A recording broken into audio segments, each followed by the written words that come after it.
Want help to grow your business? Download BRiN, the world's first business advisor in your pocket. To find out more, visit BRiN.ai or search the App Store today.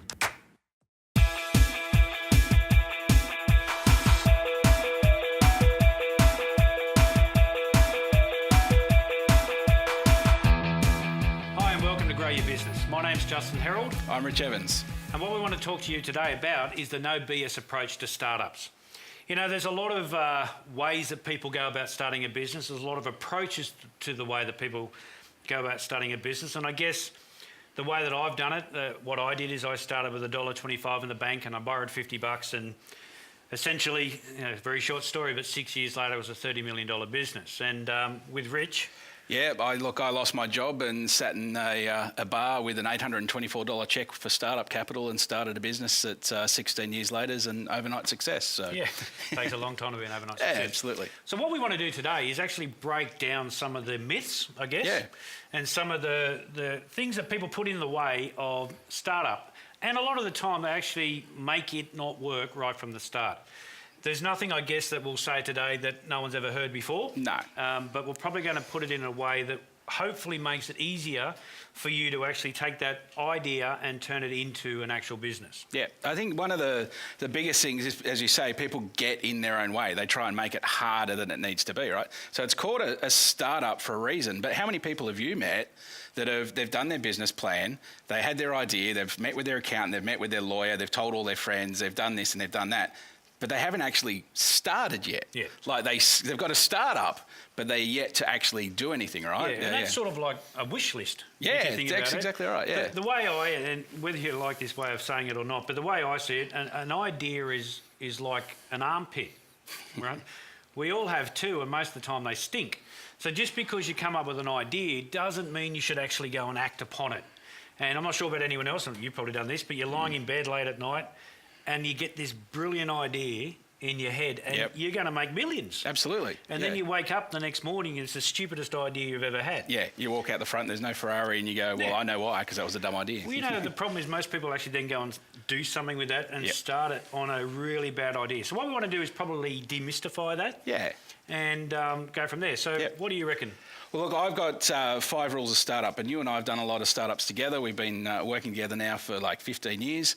And the first rule is start. It's get stuff done, right? Yep. So if you don't actually start getting stuff done, you don't have a startup, you've still got an idea. Yep. You actually haven't started. And starting these days, I mean, we're in the best time to start a business because it's cheap, it's quick, it's efficient, you don't need. So, I mean, when you started Attitude, you had to go and get T-shirts printed and you had to buy the stock and you had to do that.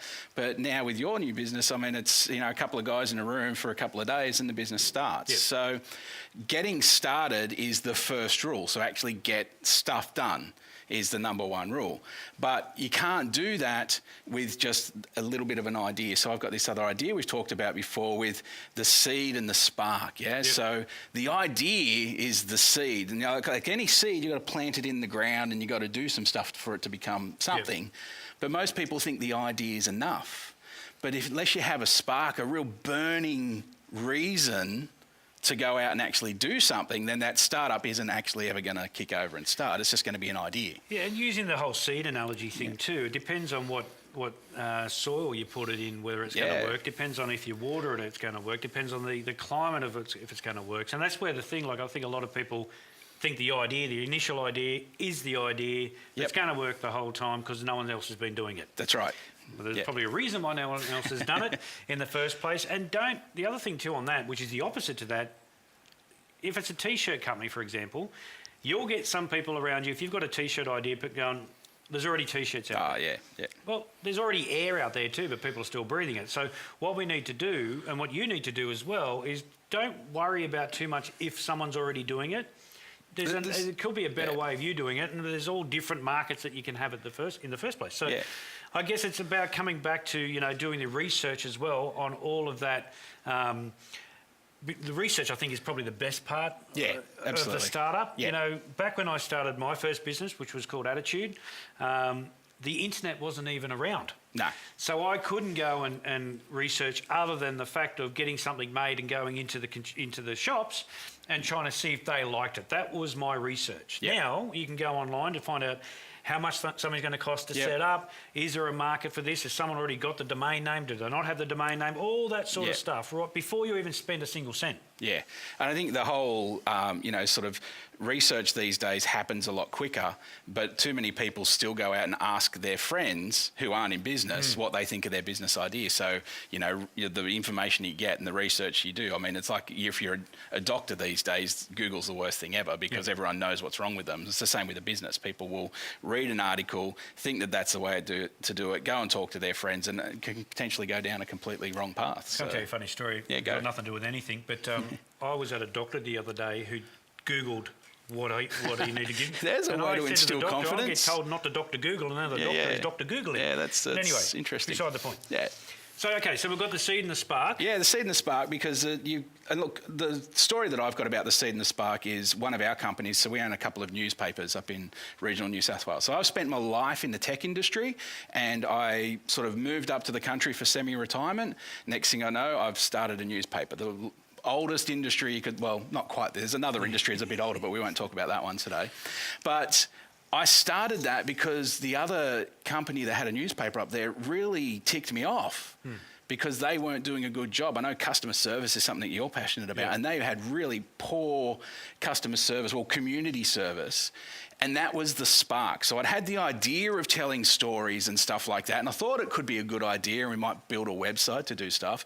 But as soon as these guys ticked me off enough, then I had the spark. Then I had the fire and the drive and the ambition to actually put in the energy and the effort to build a company. I mean, it's not a simple thing, and there's a lot of late nights and a lot of weeks where we lost money and stuff. So without the spark, the seed's just going to sit there and, go to waste. Do you think then when you got the spark is the time then that you have to then go and look at what don't you know about the process then? Absolutely, yeah. Which is where most people go wrong. Yeah.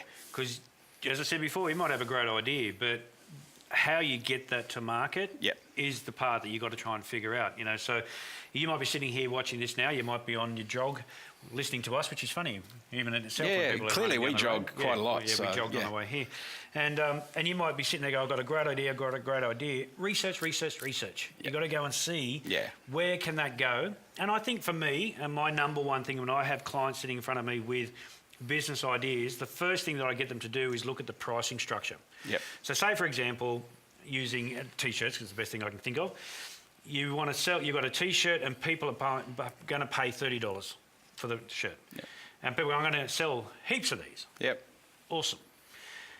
Go and find out how much it's going to cost to make it before you go and sell it. Because I had a client the other day, sat down in front of me, they were selling their T-shirts for $30, put them out there in the marketplace, didn't sell one yet, but put the price at $30. By the time they realised how much it cost to make, it was $26.50. Yeah, right. You can't make $3.50 in profit. No. So you got to look at, is it feasible? And then not even worry about that. Then if it's not, how do we then manipulate either the same idea or a variation of that idea to go to the next level? Yeah. Because the guarantee, a money-back guarantee, you're going to come up with a whole heap of ideas that are not going to work before you even start. Yeah. And that's where you've got to learn to become, which most people don't talk about, but a strategic quitter when it comes to ideas. Not everyone's going to work. Yep. So you've got to have the ability to go, you know what, my favourite four-letter word, next, I need to move on to the next thing and not worry about the fact that it didn't work. Yeah, I think that failure is part of the process. You can't be scared to fail. Yeah. Like it is actually, like we've talked about this before, it's the only place you learn a lesson. If you're not failing, you're actually just cruising along and thinking everything's hunky-dory and, it's not until something goes wrong that you go, hey, what happened? Why did that go wrong? And you look back and work it out. Well, so fail fast. If success was easy, everyone would be successful. Yeah, that's right. Yeah. So the fact is it's not going to be that easy. The fact is you will, and hopefully have things that you don't know about yet. That's part of the process. So I think embrace change would be one thing. Embrace understanding that you don't know where you're going to be. And you're going to essentially be outside of your comfort zone the entire time. I'm surprised the amount of people that actually go, I'm uncomfortable with this. Of course you are. You've never done it before. So you are going to be uncomfortable. Yep. And I think, and you understand this, you've started enough and I've started enough that you embrace that being uncomfortable. Absolutely. Actually, and more comfortable being uncomfortable than the opposite. So, and that's why I think there's some people that are cut out to run a business and start a business, and there's other people that just really aren't. Yeah, but I think that one of the things with ideas, I'll pick up on something you said earlier, somebody's already doing it. Like people go and they if they haven't got the spark, they haven't got the passion yet, they go, I'll do my research and, there's somebody already doing what I want. But, To continue enjoying this presentation, download BRiN, the world's first business advisor in your pocket. To find out more, visit BRiN.ai or search the App Store today.